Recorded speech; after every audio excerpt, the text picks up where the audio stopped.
Hello, I'm Dr. Marla Shapiro. I'm a former president of the North American Menopause Society. I sit on the board of trustees, and I am joined by another former menopause expert and president of the North American Menopause Society, Dr. Pauline Mackey. Please tell everybody who you are and what you do. Hi, I'm Pauline Mackey, professor of psychiatry, psychology, and obstetrics and gynecology at the University of Illinois at Chicago.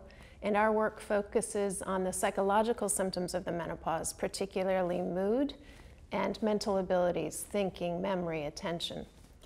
So if I'm a midlife woman, perimenopause, anywhere from my mid-40s onwards, experiencing some mood changes, why is it important for us as women to recognize that maybe this is because of what's happening in our life and maybe this is different or hormonally related? Is it important for us to know anything specifically? I think information is power.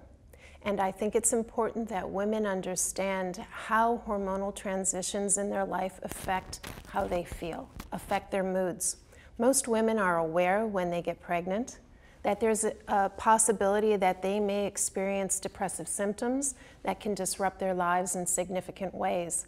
I don't think most women know about this with respect to the menopause, so it's important to raise awareness that it is perfectly normal for women to experience a worsening of mood during the menopausal transition. In fact, we know that as women transition from being premenopausal, from having regular periods, to the time in their lives where their periods become more irregular, that at that perimenopause, the onset of that is associated with a worsening of mood. Women need to know when they need to seek help for that worsening of mood.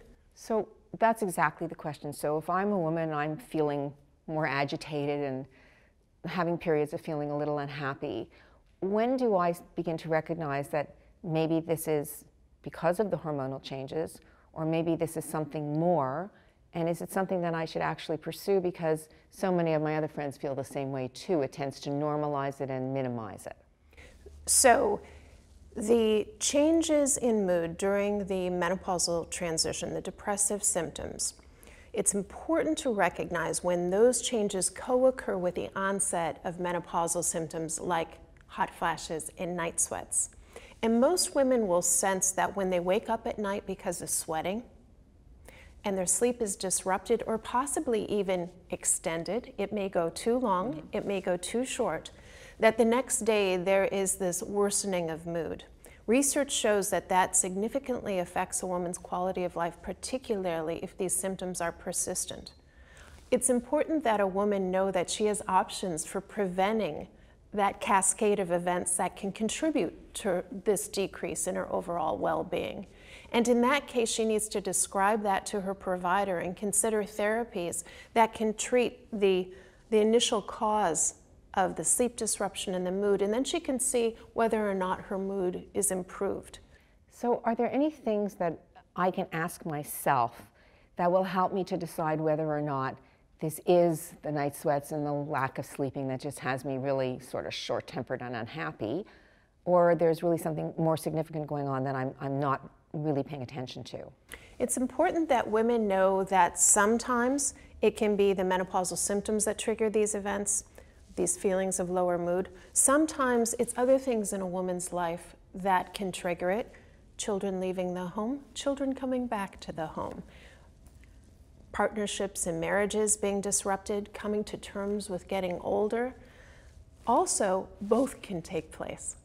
One can have a little bit of the menopausal symptoms and plus a little realization that getting older is more difficult than one would think. But if a woman is experiencing, I don't want to do this, I don't have any interest, yes, that's something more. Right. So if a woman says, I've lost interest in the things that give me pleasure, I don't like to spend time with my friends as much anymore, I find that I'm at home more and I want to be alone, for example.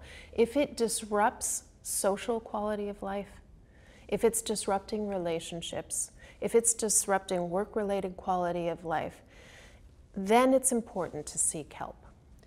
Now, one last question. For women, there are options for therapy, cognitive behavioral therapy, but if there's something a woman wants to do on her own, yoga, meditate, exercise, will that make a difference? We gathered a panel of experts to review all of the clinical trials to address this question, and there was only one lifestyle intervention that appeared to benefit depressive symptoms, and that is? was Yes? physical activity and exercise.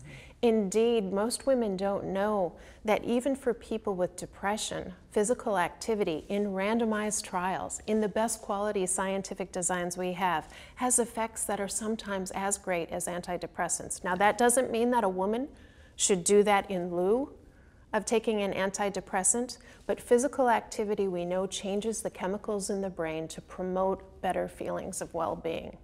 And so exercise is a very good thing to do. If anxiety accompanies the depression, which happens very often, then yoga, meditation, that can help.